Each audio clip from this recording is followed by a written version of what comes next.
Hola, ¿qué tal amigos? ¿Cómo están? Muy buenas noches. Yo soy Esdras Chabot y esto es Dinero y Poder. Como en los viejos tiempos, el PRI, bueno, pues el domingo Enrique Peña Nieto se registra como su precandidato único a la presidencia de la República con matracas y todo. En su discurso se compromete a mantener la unidad de su partido y no caer en lo que llaman provocaciones, ataques y calumnias de sus opositores. En la sede nacional priista, el exgobernador del Estado de México dice que en el país hay miedo, zozobra y desánimo y asegura que el PRI está más vivo que nunca. Por otro lado, el partido Acción Nacional también lleva a cabo estos debates por internet, que es lo único que permite la ley, y a partir de esto los precandidatos panistas estarían también dispuestos a entrar en lo que sería una competencia que no va necesariamente por la línea que originalmente se marcó. Ernesto Cervera, Macario Esquetino, ¿cómo están? Muy buenas noches. Bueno, vámonos primero con el asunto del PRI. No pudieron, por más que muchos quisieron hacer algo mucho más ordenado, que dijeron que no se valían las cargadas, que era contraproducente. Cuando hay un solo candidato, cuando Manlio Fabio Beltrones les dice muchas gracias, yo ya no le entro y a ver cómo negociamos después.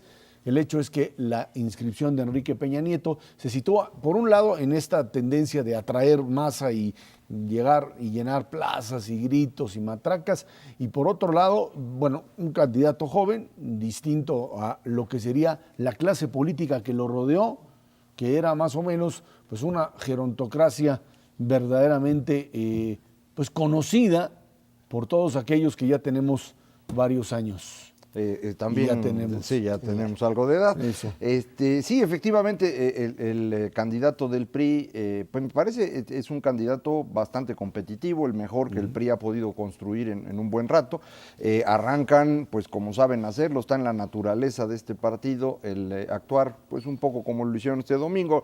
A lo mejor los amigos del auditorio no recuerdan el quinto informe de gobierno de Moreira en Coahuila, que fue una cosa también espectacular en esta tradición priista, y fue lo que le garantizó el movimiento como presidente nacional de ese partido, que sigue siéndolo a pesar de pues una gran cantidad de problemas que ha estado enfrentando en los últimos meses.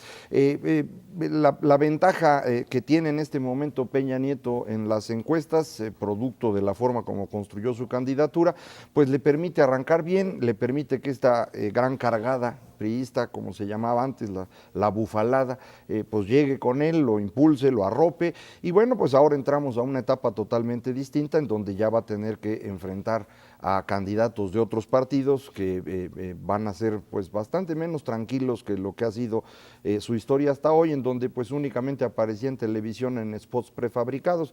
Ahora va a tener que discutir y eso no es precisamente lo suyo. Vamos a ver, ojalá y sea una buena competencia. Ernesto. Pero de todas maneras lo que hicieron fue ganar unos cuantos mesecitos más en el que no tuviera que debatir. Todos menos Fabio estuvieron en el domingo en el evento, y desde luego los pocos debates que tuvieron antes de que se decidiera que fuera una sola candidatura, pues no quedó muy bien parado Peña Nieto. Fue muy visible la diferencia en términos de la improvisación que podía hacer Manlio para ciertos temas, y yo creo que pues se quitaron ese peso de encima. Habrá que ver si va a haber un beneficio real de esto en los próximos meses. Yo tengo dudas de qué tanto más pueda participar en diferentes medios, si no va a haber una carrera con ningún otro candidato priista, si no va a tener la posibilidad de exponer sus ideas de acuerdo con la ley del IFE, y en ese contexto habrá que ver específicamente quién va a salir más beneficiado de esta posición, si el PRI, bajo esta no recurrencia a una disputa por la candidatura final, o los otros partidos que evidentemente, salvo el PRD, que también ya dijo uno solo, o el PAN mismo, que sí va a tener una disputa importante en los próximos Es parte de la discusión. Semanas. Lo cierto es que al PRI lo que le falta saber es qué va a pasar con Manlio Fabio Beltrones, quien dijo, sí, yo lo apoyo con mucho gusto. Pero no fue. Fue Francisco Labastida, con el que platicamos aquí en Dinero y Poder. Allí estuvieron haciendo acto de presencia. Yo creo que tiene dos problemas fundamentales para la candidatura de Enrique Peña Nieto. Uno es cómo incluyo a Manlio como parte de la estructura, porque si no vamos a empezar a ver fracturas de las que todos dicen que no existen, podrían producirse, esa es una, y cómo me deshago de Humberto Moreira en el momento, claro, en donde la figura de Moreira es más un elemento que daña la figura de Peña Nieto, que le resulta insostenible, lo ha dicho incluso en las entrevistas ahí que ha concedido a distintos medios, en donde dice, ya sé lo que hizo, ya sé lo que, cómo se endeudó, y esto hay que ver cómo lo manejamos, que sería algo así como un intento de despedirse cordialmente. Si no resuelven ese tipo de problemas que se les van a generar, bueno, pues estarían planteando el principio de una campaña en posición negativa. Claro, tienen todavía mucho capital, pero este se gasta y se gasta rápidamente. Los otros, los panistas, pues armaron lo que es un debate dándole la vuelta a la ley que es un absurdo de ley electoral, en donde hay que registrar alianzas antes que candidatos. Prácticamente pues lo hicieron casi al mismo tiempo, por un lado. Por otro lado, este planteamiento en donde no se pueden hacer debates, y como se les olvidó el Internet, entonces por la vía del Internet se lleva a cabo este debate en donde pues muy neutrales, muy bonitos los tres candidatos o precandidatos panistas, Josefina, Cordero y Krill, en donde pues cada quien dijo lo que quería decir de plataforma, ninguno le pegó al otro, pero bueno, en la tarde finalmente terminan por encerrarse junto con el secretario de Gobernación, el presidente del partido, junto con gobernadores panistas, para tratar de ver qué es lo que hacen, qué es lo que conviene. Lo que decías, Ernesto, si conviene, pues dejar esto sin... Que siga, sí, y manejar la precampaña como lo indica la ley, aparecer en precampaña en medios de comunicación para panistas, supuestamente, o apurar esto, bajar a alguno de los candidatos si es que se deja, y optar directamente por rápido sacar un candidato del PAN que pudiese en un momento determinado pues garantizarle que ya está compitiendo contra los otros dos. Sí, aquí hay una comparación que se hace con la elección anterior, en donde en 2006 lo que ocurrió fue que Acción Nacional tuvo su proceso interno y le permitió a ese proceso dar a conocer a sus candidatos. Santiago Krill ya era conocido, pero Felipe Calderón no lo era, se dio a conocer ahí. La disputa interna trajo la atención de los medios y esto le permitió al PAN ganar un poquito de espacio. Y creen que haciendo hoy lo mismo va a resultar igual. Yo creo que se equivoca Acción Nacional si piensa eso. A diferencia de hace 6 años, ahorita el PRI y el PRD tienen candidatos conocidos por el 99% de la población, que ya no quieren hacer campaña, por eso pues realmente a Peña le conviene que no haya nada, y si puede encerrarse en algún lado y que nadie lo vea los siguientes 6 meses, para él perfecto, está hasta arriba. Andrés Manuel lo mismo, tiene un conocimiento muy alto. Entonces, Acción Nacional lo que le conviene es inmediatamente empezar a competir. Si ellos mantienen su disputa interna, sus precandidatos tienen que estarle hablando a sus votantes, y eso es precisamente lo que el PAN no necesita. Si el PAN quiere ganar la presidencia, necesita hablarle a los votantes independientes, y esos son distintos a los panistas. Entonces, yo creo que no ganan nada con su proceso interno si lo continúan, pero pues me imagino que no será tan fácil romperlo. El tiempo corre, ¿sí? Y eso es fundamental. Este tipo de decisiones se tienen que tomar muy rápidamente si no se quiere perder terreno, y en la parte política recuperarlo bajo las condiciones de la nueva ley electoral, pues va a ser muy, muy complicado. Sabemos que existen este tipo de huecos como es el Internet, pero a final de cuentas la televisión, el radio, es lo que es avasalladoramente los medios de comunicación por excelencia para el pueblo de México. Y ahí están prohibidas las campañas negativas, ahí es precisamente donde tenemos pues el antecedente inmediato, que es la elección del Estado de México, en donde se parten prácticamente de las mismas diferencias entre los partidos participantes, un PRI que le lleva 20 puntos de ventaja a los otros dos partidos, los otros dos están empatados, y donde no se movió un ápice, solamente al final se abrió un poquito la decisión, pero simplemente ni hubo debates, ni hubo posiciones encontradas, y el pueblo pues ni se enteró de qué es lo que pasó en esa elección. un poco lo que se ve es que va a suceder exactamente lo mismo con la federal, a menos que cambien radicalmente las posiciones y la forma de disputar políticamente pues, la presidencia en los próximos 6 meses. Finalmente, los perredistas el día de hoy pues hacen lo que sería esta cirugía interna para tratar de pues, sanar la herida, tratar de coser la herida del enfrentamiento entre Nueva Izquierda y Andrés Manuel López Obrador, encontrar realmente un proceso de unidad en torno a la candidatura de López Obrador y por supuesto buscar un candidato para la jefatura de gobierno capitalino que pueda funcionar como candidato también de unidad. Un problema muy complicado dentro del PRD. Muy, muy complicado, y si lo que se está ofreciendo es construir esta república del amor, pues hay que empezar con el amor dentro de la coalición y eso no está tan fácil. Vámonos a una pausa. De regreso vamos a platicar con usted sobre el Tratado de Libre Comercio con Centroamérica, algo que pues ya está firmado y ahora veremos cómo opera. Esto es Dinero y Poder. México firmó un tratado de libre comercio único con Centroamérica para dinamizar el comercio regional y aprovechar oportunidades de negocios en la región. La Secretaría de Economía dijo que este convenio con Costa Rica, El Salvador, Guatemala, Honduras y Nicaragua representa una prioridad estratégica, pues se trata de un mercado natural y en crecimiento para los bienes y servicios mexicanos. Para hablar de este tema, nos acompaña aquí en el estudio de Dinero y Poder Francisco de Rosenzweig, subsecretario de Comercio Exterior de la Secretaría de Economía. Buenas noches, Francisco, gracias por estar aquí con nosotros. Al contrario, gracias, Ezra, por esta oportunidad. Cuando estamos hablando de este Tratado Único de Libre Comercio, partimos de que ya existían tratados de libre comercio o mecanismos que funcionaban en ese sentido con Centroamérica y que esto lo que hace es unificar en un solo documento. Así es, efectivamente tenemos al día de hoy 3 tratados vigentes, de 1995 con Costa Rica, posteriormente en 98 con Nicaragua y el Triángulo del Norte en 2001 con Guatemala, Honduras y El Salvador. El ejercicio que se hizo desde 2010 específicamente fue buscar homologar las reglas de origen y encontrar una convergencia entre estos 3 tratados. Esto naturalmente con el propósito de encontrar una reducción de costos de transacción y facilitar y profundizar nuestra relación comercial con estos países. ¿Hasta dónde este tratado o ya redefinición del tratado como tal beneficia específicamente a México? ¿En qué áreas, en qué productos? Específicamente con esta profundización comercial estamos mejorando nuestro acceso en materia automotriz y en materia agropecuaria esencialmente. En materia automotriz estamos logrando un acceso importante en Guatemala.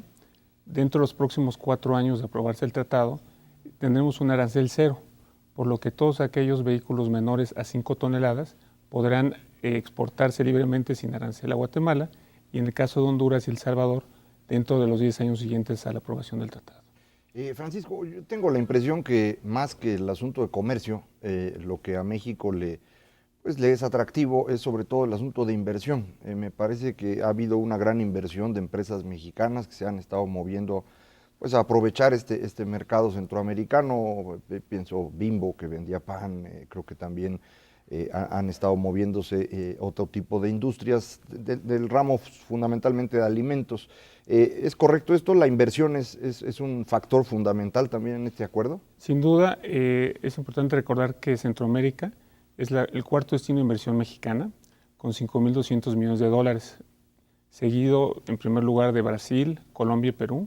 Entonces, en ese sentido, estamos buscando profundizar las inversiones en temas agropecuarios, preparaciones alimenticias, como lo comentas, el propio sector de alimentos, y estaremos buscando también que haya una mayor oportunidad para las medianas y pequeñas empresas. Es decir, el mercado centroamericano es un mercado natural para las pymes, y de ahí la importancia de contar con un marco común que permita reducir los costos de transacción y un mayor acceso a estas empresas.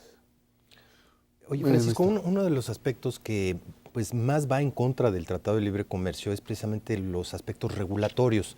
Si uno toma, por ejemplo, pues, un camión que vayamos hacia el norte, de México hacia Ottawa, tiene que pasar un titipuchal, casi 90 inspecciones en Estados Unidos, en los diferentes estados, en los cruces fronterizos, y es una de las cosas que más afecta el comercio intrarregional en América del Norte. ¿Cómo se ve la parte regulatoria hacia América del Sur? Porque yo me imagino que, híjole, agarrar un camioncito y cruzarte hasta hasta Nicaragua debe ser bastante complicado en este contexto. ¿Y qué tanto ayuda un tratado de libre comercio a bajar un poco estas regulaciones que a final de cuentas son las que ahorcan el propio comercio? Sin duda es una reflexión muy importante. Ese es el ejercicio fundamental de este esfuerzo de convergencia para tener lo que le llamamos el tratado único. Con este tratado logramos homologar el 98.2% de las reglas de origen. ¿Qué quiere decir esto? Que son las reglas que permiten realmente el acceso o no a los productos y bienes pues de uno y otro parte, ¿no? En este caso es importante recordar que son dos partes, México y los países de Centroamérica, estos 5 países que ya comentamos. Entonces hay un marco común para todas las disposiciones que aplicarían en materia de productos y bienes para la libre circulación entre ambas partes, ¿no? Entonces el hecho de contar con una cooperación regulatoria, con un marco común para ambas partes y en específico la oportunidad de que se homologue el 98.2% de las reglas, facilita sin duda el hecho de que se reconozcan las autoridades y haya un espacio muy sencillo en cuanto a la administración del Tratado de Libre Comercio. Ojalá sea el caso. ¿Y por qué Panamá no? ¿No quieren ellos o no queremos nosotros? No es un tema de querer o no, sino el ejercicio era con respecto a aquellos países que tenemos un tratado de libre comercio, o sea, es decir... Era unificarlos. Era unificarlos. En el caso de Panamá estamos teniendo desde luego una relación comercial y estamos trabajando con miras a tener eventualmente un acuerdo comercial. Sin embargo, bueno, no fue parte de este esfuerzo, al igual que Belice, que en el caso de Belice también estamos trabajando de la mano para encontrar las áreas de interés tanto para Belice como para México. Pero Panamá ya lo tenemos rodeado, porque ya tenemos este acuerdo con estos 5 países, tenemos también el acuerdo con Colombia, es decir, que y Venezuela, entonces, digo, no debe tardar en caer. Estos acuerdos comerciales que hemos estado haciendo con América Latina en los 15 años que llevamos haciéndolos, ¿qué resultados han tenido? ¿Cómo se podrían evaluar? ¿Han sido muy exitosos, medianamente? ¿Hemos ganado algo con eso? Sin duda ha sido fundamental diversificar nuestras exportaciones. Como ustedes saben, el 83.5% de las exportaciones son a Norteamérica. Por ello, ante un escenario en donde existe un menor crecimiento de los países en desarrollo, es importante, como lo ha hecho esta administración desde hace 5 años, buscar diversificar nuestras exportaciones. Por ello, tuvimos una profundización comercial aprobada en el Senado recientemente en el caso de Colombia y estamos trabajando para que también próximamente se pueda aprobar Perú. Por otra parte, tenemos 2 ejercicios regionales. Alianza Pacífico, que es una iniciativa del presidente Calderón, en donde participa Chile, Perú, Colombia y México, que con estos 4 países estamos hablando del 50% del comercio de América Latina, en donde esperamos tener resultados pronto. Y también está el Foro Arco, en donde son todos los 11 países que tienen, pues, digamos, cara hacia el mercado asiático, que es un foro también muy importante y donde creemos que tendremos oportunidad de tener una mayor penetración al mercado asiático. Francisco, después de la crisis del 2009 y dado cómo está el mundo, hay, digamos, fuerzas importantes, yo les llamaría oscuras, que dicen, pues vamos en contra del libre comercio, vamos a encerrarnos otra vez, vamos a hacer políticas que nos aíslen de esta globalización en la que se contamina muy rápidamente el desastre de Estados Unidos y de Europa hacia otras regiones del mundo. Y eso, desde mi punto de vista, es un error catastrófico. ¿Qué oportunidad tiene México hoy, especialmente pues, como presidente del G20 en este año, para empujar una agenda que digan, no, a ver, espérense tantito? Una cosa es el desastre en términos de los desbalances que tiene Estados Unidos y Europa, y otra cosa son los beneficios del comercio como tal. ¿Hacia dónde y hasta dónde podemos empujar una agenda precisamente en este sentido? Bueno, es bien cierto que la agenda comercial ha traído grandes beneficios a nuestro país. Tan solo el hecho de recordar que 1 de cada 5 empleos está vinculado al sector exportador o tienen inversión extranjera en la misma sociedad de que se trate. También aquellas empresas que tienen inversión extranjera reciben sus empleados hasta un 26% mayor en su remuneración o hasta un 37% respecto a aquellas empresas que exporten. Entonces existen áreas de oportunidad y beneficios muy puntuales. Sin duda la agenda del gobierno federal ha sido profundizar nuestras relaciones comerciales. en aquellos mercados donde hay mayor crecimiento económico, mayor dinamismo, como es Asia y Latinoamérica. Por ejemplo, en el caso de Latinoamérica, es un mercado que importa alrededor de 578,000 millones de dólares, en donde México solo aporta bienes por el orden de 21,000 millones de dólares. Entonces hay una gran área de oportunidad para avanzar. Igualmente es también es importante recordar que el presidente, por conducto del secretario Ferrari, en el marco de APEC, anunció la manifestación de interés de México de participar en la Alianza Transpacífica. Esta alianza es una gran oportunidad para promover el comercio con el mercado asiático, al igual que con América Latina, al estar incorporado Perú y Chile, y nos va a permitir tener acceso, en caso de resultar estas consultas procedentes y favorables, a un mercado de más de 800,000 millones de dólares, para lo cual México podría tener una oferta exportable de alrededor de 179,000 millones de dólares. Entonces la agenda comercial está avanzando. Es muy importante, sin duda, trabajar de la mano con los sectores productivos. Uno de los ejemplos claros es el Tratado de Libre Comercio con Centroamérica, en donde fuimos acompañados por los diferentes sectores agropecuario, industrial, empresarial, y si tú te fijas, existe pues una gran recepción por parte del Senado y por parte de los sectores productivos de esta negociación que recientemente se suscribió el pasado 23 de noviembre. Sí, sin duda alguna, ahí hay digamos, un afán de encontrar no solamente no sustituibilidad, sino complementariedad, y ahí hay un interés. Una última pregunta respecto, ahora ya que estamos entrando en el tema Asia. Una de las quejas fundamentales del sector privado pues es que hay como una carta, un permiso especial para que algunos países se porten mal. China, por ejemplo, hablando directamente en términos de los subsidios y de una serie de cosas que realiza. ¿Estamos preparados para actuar rápidamente en términos de un comercio desleal, llamémosle directamente como tal, en el contexto? Pues no tenemos tratado de libre comercio con China, y eso les permite hacer muchísimas trampas en el contexto precisamente de un comercio creciente entre las dos zonas. Bueno, la Secretaría de Economía ha sido muy enfática en tomar las medidas con base en las herramientas legales que tiene a la mano. El secretario Ferrari ha tenido reuniones bilaterales con su homólogo chino, con el secretario de Comercio en el marco de APEC. Por otra parte, la Secretaría de Economía, a través de la Unidad de Prácticas Comerciales Internacionales, ha iniciado los procedimientos de investigación con el propósito de sancionar o en caso de así determinarlo, hacer válido la figura de las salvaguardas especiales. Sin embargo, para todo ello es necesario pues, tener los elementos que acrediten la posibilidad de que esto se ponga en marcha. Entonces, la Secretaría está trabajando en los diferentes frentes en la relación bilateral con China y a través de las instancias como la OMC, en donde también ha hecho un reclamo muy enfático en el marco de la revisión de los 10 años de la adhesión de China a este organismo. Entonces yo diría que a la luz de estos tres frentes estamos tomando acciones decisivas a través de, insisto, del marco legal que tenemos a nuestra disposición.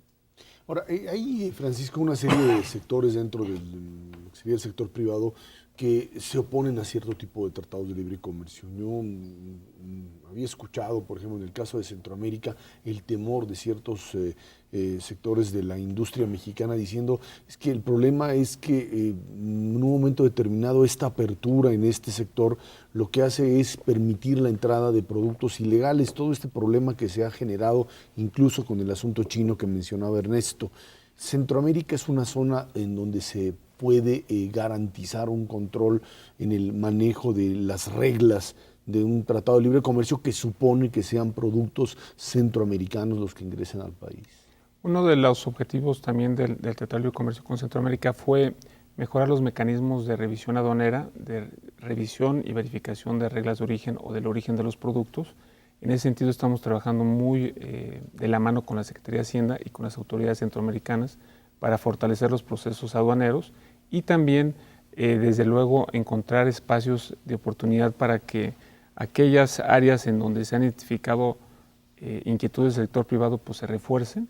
Y por otro lado, insisto, en el caso de la negociación estuvimos acompañados por los sectores productivos y aquellos sectores en donde sentían que estaba en riesgo su industria o había alguna inquietud, hubo reuniones muy intensas, muy profundas, y los resultados pues hablan por sí solos, es decir, no hubo concesiones en aquellas materias, por ejemplo la textil, en donde la industria dijo no. Entonces, esa es una de las bondades de este tratado. solamente se dieron dos concesiones propiamente. Una que es hasta un 53% de los cupos de azúcar que México pudiera sacar en caso de desabasto. Es decir, es una expectativa más no un cupo anual respecto de un porcentaje específico. Y la segunda, 1.250 unidades de puros al año, con un crecimiento de 5% anual. Es decir, estamos hablando de concesiones menores. Apenas el acceso, para el Senado. Apenas para el Senado. Son concesiones menores y desde luego que había intereses muy ofensivos por parte de Honduras y Nicaragua, por ejemplo, en el tema textil, y no se dieron concesiones. La perspectiva sería un crecimiento del comercio entre la zona, entre México y la zona. Ustedes ya tienen calculado en tiempos y en magnitud económica de qué sería o de cuánto sería. Nosotros tenemos estimaciones que podría pasar, por ejemplo, en 2006 el comercio total fue del orden de 6.500 millones de dólares. Podríamos llegar a 9.500 millones de dólares al término del 2015.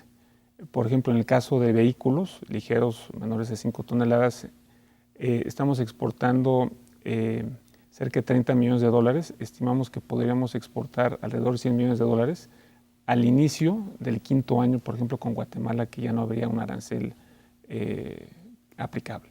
Bueno, pues ahí está sin duda una apuesta positiva. Haremos en un año más o menos por dónde avanza este proyecto. Francisco de Rosema, su secretario de Comercio Exterior de la Secretaría de Economía, muchísimas gracias por estar aquí con nosotros. Al contrario, gracias a ustedes. Vámonos a una pausa. Esto es Dinero y Poder. El jefe delegacional en Miguel Hidalgo, Demetrio Sodi, quiere ser nuevamente candidato del PAN a la jefatura de gobierno del Distrito Federal.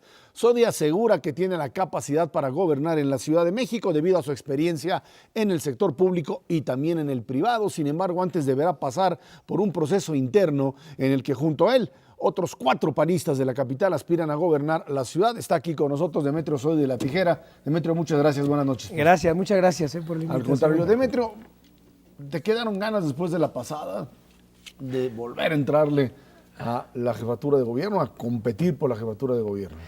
Mira, lo que tengo ganas realmente es de gobernar la ciudad. Es decir, lo que yo siento que sí puede haber una transformación profunda de la forma en que funciona la ciudad.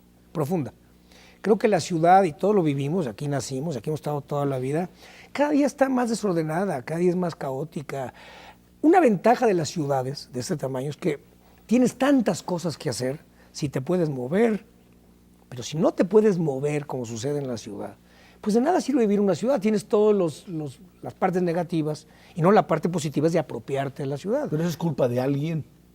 Yo creo que es culpa de un proceso que, a ver, creemos que las grandes obras resuelven los problemas y no nos damos cuenta que las pequeñas obras, un tema, el orden. Ninguna ciudad del mundo puede funcionar bien si no tiene orden. Y la Ciudad de México, en los últimos años sobre todo, yo digo que desde que llegó estos grupos del PRD, han provocado el caos. Todo el ambulantaje está controlado por ellos. Todos los taxis pirata controlados por ellos. Antes los tenía el PRI, ¿no? Pero fíjate que el PRI tenía una diferencia, y no voy a defender al PRI. El PRI los controlaba y los ordenaba. Y era muy centralizado el PRI. Era la famosa Federación de Organizaciones Populares, la FOP. Hoy cada líder del PRD tiene sus taxis, sus microbuses, sus ambulantes, sus franeleros, y es un caos. Ahora, yo lo que siento es que para cambiar la ciudad no hay que empezar desde el segundo piso, sino hay que empezar desde el primer piso, en cada colonia, en cada calle. Tú no puedes tener una buena ciudad si tu calle, o mi calle, o la calle de la gente que vive en Tacuba, o que vive en Zahualcóyotl, en Iztapalapa, está hecha a pedazos. Entonces yo empezaría por poner orden colonia por colonia y empezar a darle prioridad a las colonias y por lo tanto a las delegaciones. ¿Cómo le doy a los delegados los recursos y el poder para poder controlar su territorio? Tú has dicho, Demetrio, que tu experiencia en el sector público y el privado y te hace de una manera muy clara tener ventajas sobre otros. En estos años de jefatura delegacional en Miguel Hidalgo, ¿qué hiciste diferente de lo que otros hicieron? Mira, yo creo que hicimos, por un lado, un trabajo muy a nivel de colonia, y te voy a poner un caso que es seguridad. Seguridad, hay 3 delegaciones que vamos, digamos, compitiendo quién es la mejor delegación en reducción del número de delitos, que es Benito Juárez, Azcapotzalco y Miguel Hidalgo. Y variamos, una semana es uno, una semana es otro, pero ahí vamos, ¿no? ¿Esa es responsabilidad de la delegación o del gobierno No, federal? es del gobierno. Pero yo digo que vale más a veces un foco que un policía. Si tú como delegación no pones bien la luminaria, de nada te sirve el policía. Entonces yo la primera junta que tuve fue con Manuel Mondragón, lo fui a ver, me puse a sus órdenes, él reaccionó extraordinariamente bien. Le dije, a ver, yo quiero trabajar con usted, contigo, porque le dijo, no, háblame tú. Bueno, quiero trabajar contigo, ¿por qué? Porque la mitad de los problemas de seguridad son problemas que provoca el delegado, por falta de atención, si no hay luminarias, o si la luminaria está vieja, o si hay luminaria pero no has podado el árbol, o si no cierras los lugares donde venden cerveza, las micheladas, o si no controlas los perreos, o si no pones orden en el ambulantaje, o si no quitas la basura. El espacio público, dice, para mí es el gran error del gobierno del Distrito Federal. Se ha dedicado, qué bueno, a poner policías y poner cámaras, pero no ha mejorado el espacio público. Entonces los resultados de la policía y sobre todo de la Procuraduría son muy pequeños. Cuando se dice que se ha reducido la delincuencia en la ciudad, no es cierto. En la ciudad, comparado 2006 con 2011, se ha reducido 1.6, que no es nada, ¿no? Es lo mismo. ¿Por qué? Porque le hemos dado prioridad exclusivamente a los policías. Yo lo que haría, y lo que he hecho en Miguel Hidalgo, es tratar de recuperar espacio público. En Polanco, que hemos hecho una serie de medidas, hemos bajado la delincuencia 47, 48%. ¿Pero qué hemos hecho? Poner orden con los que estacionan en doble fila. 49,000 coches, 47,000 coches en el corralón, 25,000 infracciones. Y estamos permanentemente evitando que se acumulen los coches, que provoca congestionamiento y que provoca delincuencia.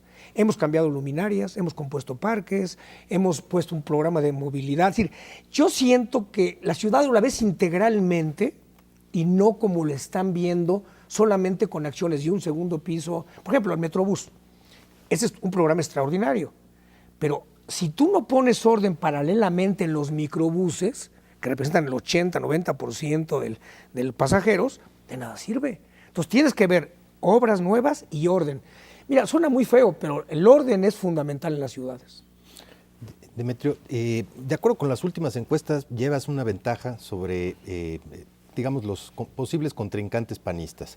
Pero al mismo tiempo el PAN tiene una enorme desventaja bajo las mismas encuestas respecto al PRI y al PRD. ¿El tiempo les va a dar chance bajo estas circunstancias de aquí a la próxima elección? Mira, yo siento que la elección del jefe de gobierno va muy ligada con la elección del candidato a la presidencia del partido. Creo que los únicos candidatos que van a subir, y ya vamos a discutir, en cuanto a elección presidencial son los del PAN, por una razón, son los que tienen menos desconocimiento.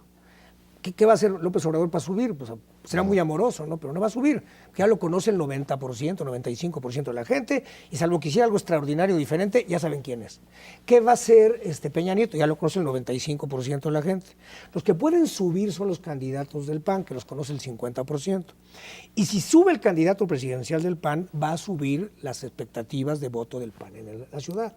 Yo esperaría, y ese era mi termómetro, que antes de que termine enero, estemos cuando menos en un 25%.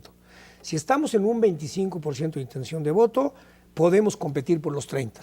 Si seguimos, bueno, hoy sale una encuesta en que ya estamos en el 19, estábamos en el 12, brincamos al 15 en agosto y al 19 ahora en noviembre. Si seguimos a tendencia y estamos en 25, sí hay opciones de ganar.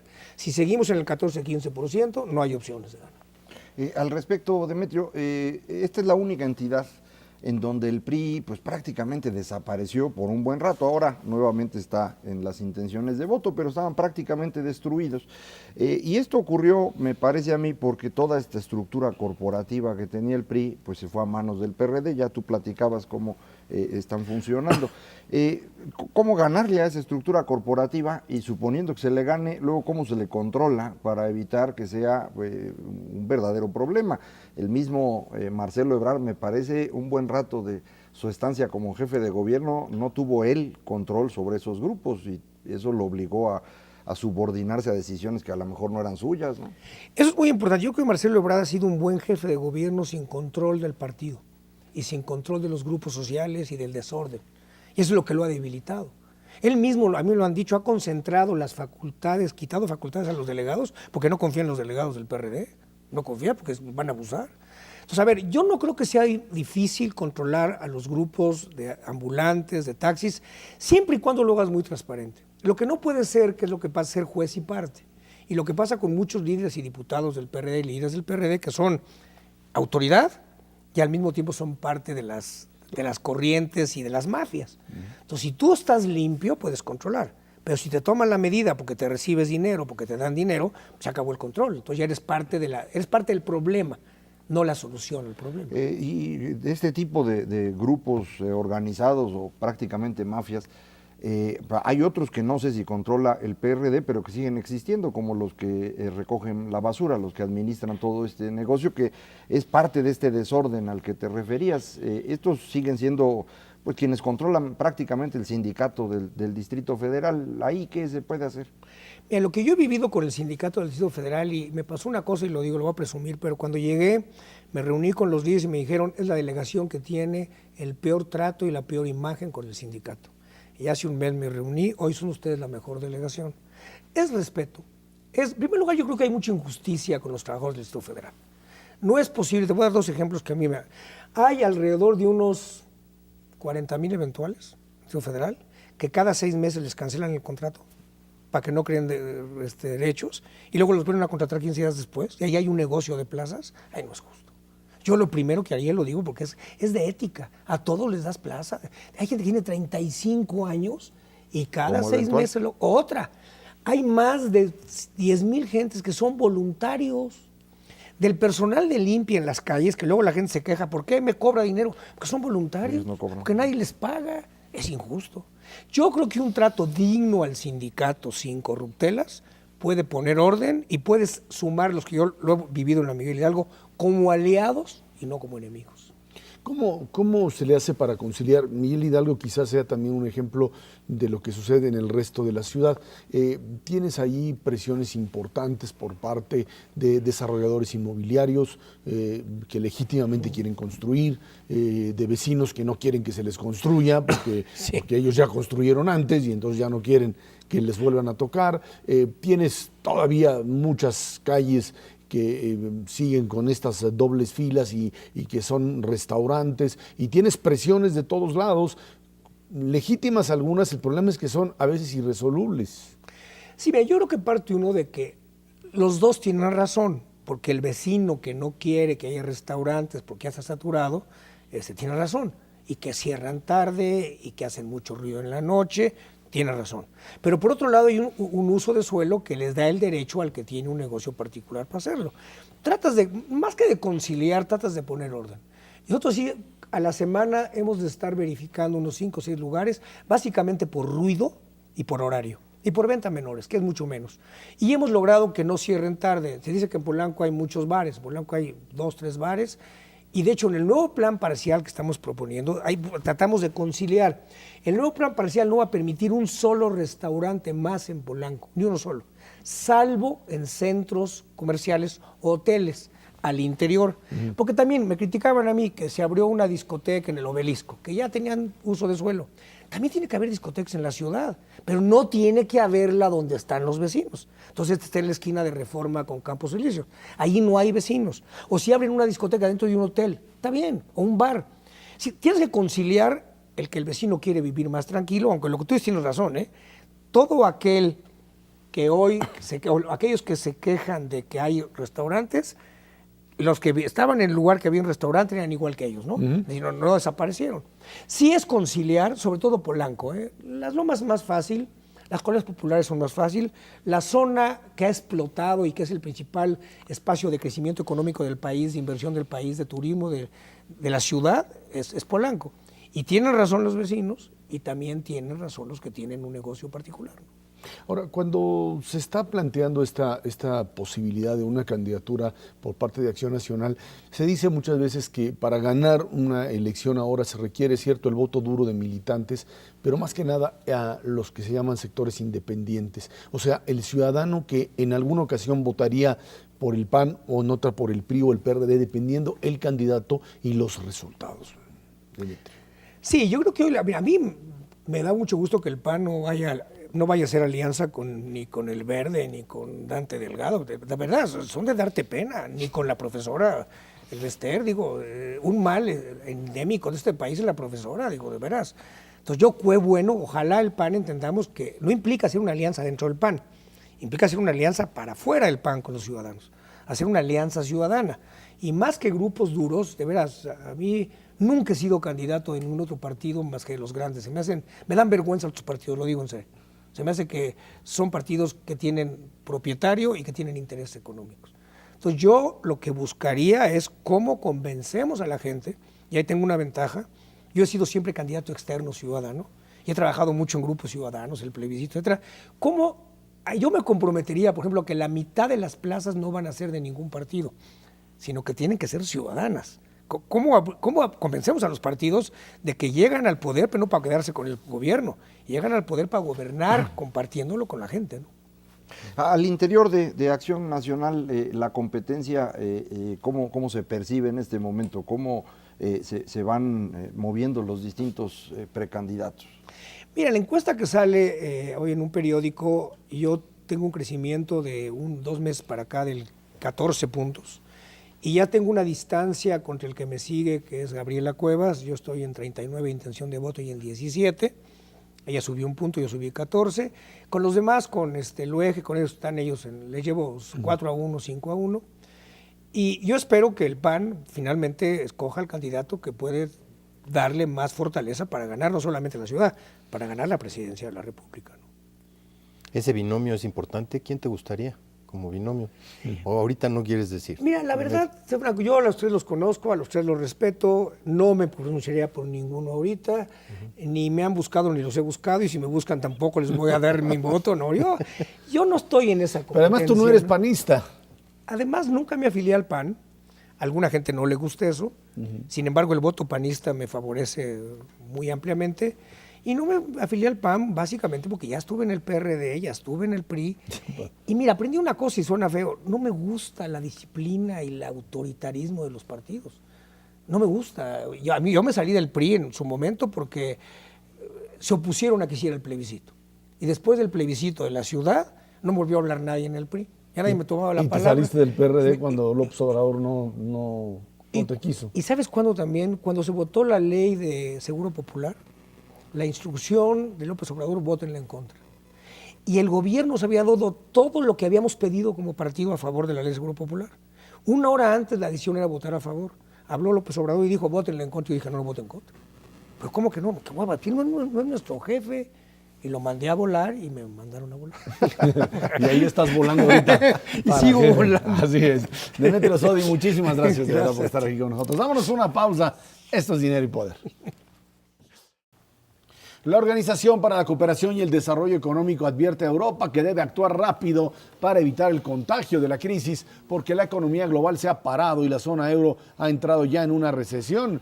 Pero sobre todo dijo, hay riesgo si no se actúa, esto podría ocasionar una crisis mayor hacia prácticamente todo el mundo. Esa es la apuesta de la OCDE, que de una manera muy clara pues está pegando y pegando muy fuerte. En medio de esto, pues la agencia calificadora Fitch también le baja la perspectiva a los bonos norteamericanos, o sea, lo que sería la deuda norteamericana.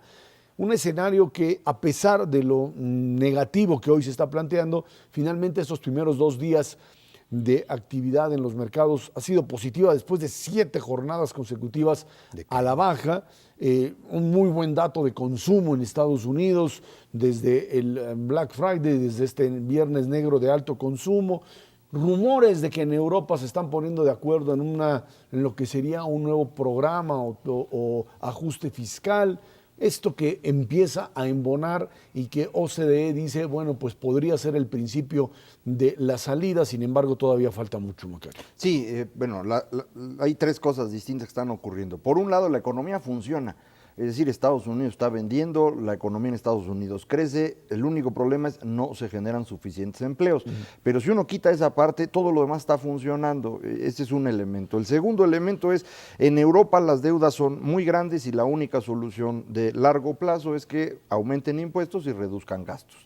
Y el problema es que para tomar esa decisión, los políticos que la tomen van a perder su puesto y por eso nadie lo había querido hacer. Llegamos al tercer caso. El tercer elemento es la premier alemana, la canciller alemana, la señora Merkel, ha estado tratando de administrar esta crisis para lograr al final que todos los países europeos acepten las reformas y a cambio entonces ya proceder a un rescate ordenado. Lo que no quiere es rescatar antes de que los otros se comprometan.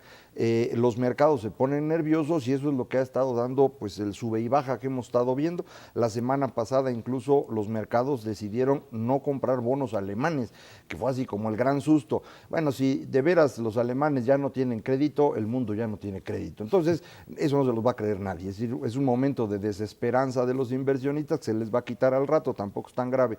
Eso es lo que se ha estado tratando de hacer la canciller alemana. El único gobierno que le falta por resolver es el más complicado, que es Francia. Francia elige hasta abril.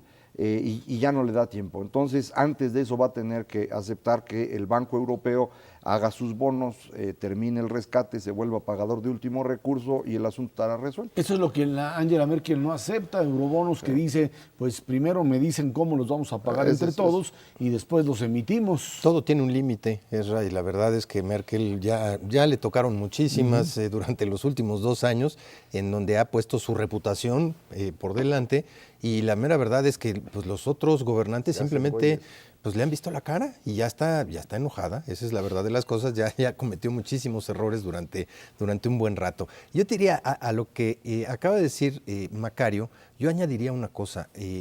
Los inversionistas tienen pánico, tienen miedo ya de todo y no le creen a nadie.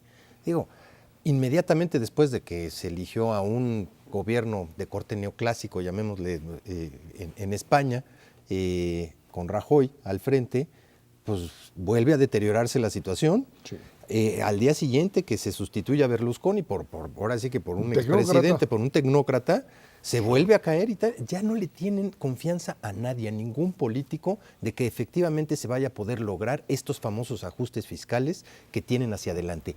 Y lo peor de todo es que está pronosticado ya claramente, 1, que están en recesión hoy, pero 2, que van a tener una recesión de aproximadamente 2% el año que entra, Europa en su conjunto. Y ese es el peor elemento de contaminación, de decir, pues una recesión en el margen lo que obliga es a tener todavía un mayor gasto público, y entonces ¿cuándo vamos a acabar? Independientemente de quién esté al frente de cada uno de los países, se tiene que encontrar pues finalmente una cuadratura al círculo, un romper con este círculo vicioso que hemos venido acarreando desde hace un buen rato, y no, los mercados simplemente no creen que esté enfrente de ellos. Por primera vez, hoy sí ya hay una duda razonable de que el euro pueda dejar de existir. Todo el mundo ha tenido la confianza de que siempre va a haber un político de última instancia, se llama Angela Merkel, que va a decir, no, a ver, chatos, vamos a poner orden y vamos a ver cómo le hacemos. Hoy ya tienen una duda razonable de que esto vaya a suceder y están viendo ya posibilidades de qué es lo que puede suceder en Europa. Romperla en dos, con un bloque fuerte en el norte, que se mantenga unido, y un desastre en la parte del sur de Europa. Esa es una posibilidad. Un cúmulo de satélites alrededor de Alemania, de quienes sí se quieran juntar y quienes no. Pero la verdad de las cosas es que hoy sí hay dudas razonables de que el euro pueda subsistir, y eso sí implicaría un desastre financiero internacional en el 2012. Es bien interesante cómo está ocurriendo el fenómeno. Las deudas de los países son grandes, pero son pagables si la tasa de interés es la normal, 2, 3, 4%. Cuando se ponen nerviosos los inversionistas, lo que exigen es una mayor tasa. En el momento que exigen una mayor tasa, es más probable que ya no te paguen, entonces pides una mayor tasa, y entonces es más probable que ya no te paguen, y pides mayor tasa, ya no te paguen. Entonces se vuelve un círculo vicioso que tiene su origen en este nerviosismo. Por eso basta con que haya claridad en cómo se va a resolver para que el asunto se resuelva verdaderamente rápido. La clave es cómo generas esta confianza. Eso es en este momento lo que explicaba Ernesto. El punto clave detrás de esto es que quienes se están prestando o quienes prestaron a los gobiernos fueron los bancos. Los bancos le prestaron a los gobiernos porque en los criterios de Basilea se establece que la deuda de los gobiernos se va a pagar siempre. Entonces no había que guardar capital para eso, entonces te servían como capital.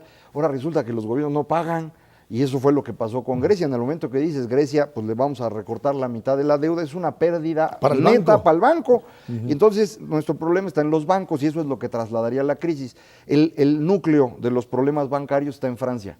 y entonces ese es el problema que tienen para decidir qué haces con Europa. Puedes resolver muy fácil que se queden pues, de Alemania para arriba todos en un sola Europa muy exitosa, que va a tener un Con tipo euro. de cambio fuerte y lo demás. ¿Y qué haces con Francia? Si quitas Francia, entonces este proyecto común europeo se te viene abajo. Sí, se Entonces deshace no es tan completamente. trivial el asunto. Ahora, el problema radica en que estos bancos, para poder subsistir, tienen que ser capitalizados por los estados. Que tienen que pedir deuda para eso a los mismos bancos, o sea, Es un círculo.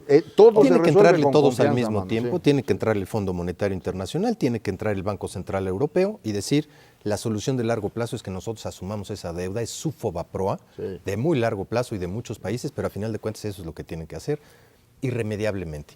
Ahora, ya se empezaron a poner nerviosos muchos. Grecia acaba de perder el 30% de los depósitos porque ya tienen miedo de que lo van a sacar y ya no va a haber euros en Grecia, entonces sacaron sus depósitos, vámonos.